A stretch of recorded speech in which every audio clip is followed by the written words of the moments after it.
Also making news for you this morning, Aussies are willing to sacrifice up to a third of their salary if they can work from home. It comes after new research found just how far employees will go for a little bit more flexibility. Let's bring in the future of work expert, Kim Seeling-Smith, live from Townsville. Kim, good morning. What did this study find? Good morning. Well, yes, up to 45% of people surveyed said that they would be willing to take a pay cut in order to have the flexibility to work from home. In fact, 20% of them said that it would go up to 45%. A little bit less said, smaller percentage. What's interesting, though, is the demographic split. So when you think of working from home, most people think that those Gen Ys, millennials, those Gen Zs, the younger generation are really pushing for it. But that's not what the study found. The study found that people in their 20s actually prefer to work in the office. It's people in the 30s and 40s who prefer to work from home, 30s or 50s rather. People in their 40s, it didn't say, which brings the old question about the forgotten Gen Xers back to the table, I think. Yeah. So a combination of both. Would that be a good idea? Yes, absolutely. All of the research says that it's not an either or, and we tend to paint this as a either work from home full time or work in the office full time. But what really works well is a hybrid working situation where, depending on the type of work that you're doing. So if you're doing some deep work, some thinking work, some strategy work where you need quiet, let's face it, the open plan office is not the place for you. But if you want to collaborate, if you want to communicate, if you want to develop relationships with your peers, then it's a great idea to work in the office.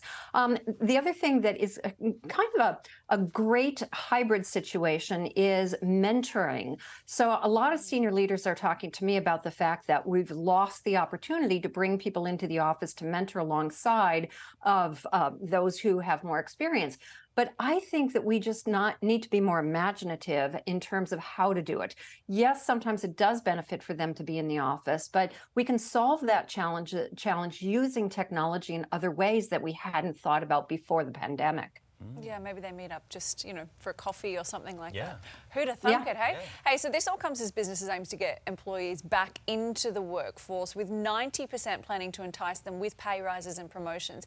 Do you think that's a smart move?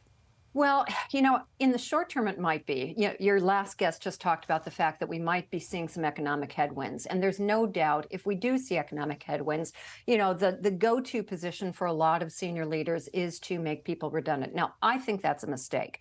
We saw after the GFC that those companies that did deep slashes were the companies that found it harder to bring people back after the GFC ended.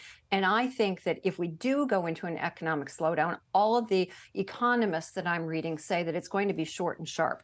And so those companies that have made people redundant may be looking to hire back in the not too distant future. So I think that we might see people coming back into the office for job security in the short term. But those companies that require them to come back into the office will see the quickest exit when the economic situation turns around, if it does go into a downturn. So Kim, just quickly, how do you negotiate something like that? We're coming to the end of the year now where everyone's starting to look ahead to 2024. Any tips for employees to hit the boss up in the last few weeks of 2023?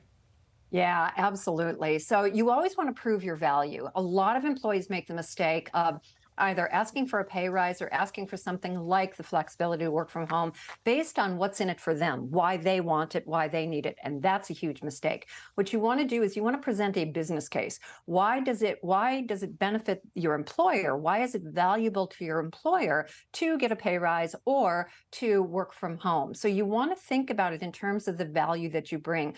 You want to be very prepared to talk about the outcomes. This is something that a lot of managers miss out on, is the ability to manage by outcomes and not time in the desk. And once we make this switch, then hybrid work and recognizing people for working from home will be so much easier. Yeah, well, Kim, just to confirm as well, doing that at the Christmas party after a few cardies is not the time to have that conversation. Probably not the right time to have that conversation. Maybe just wait till Monday morning. Exactly. Kim Seeling, live from Townsville. Thanks so much for joining us this morning.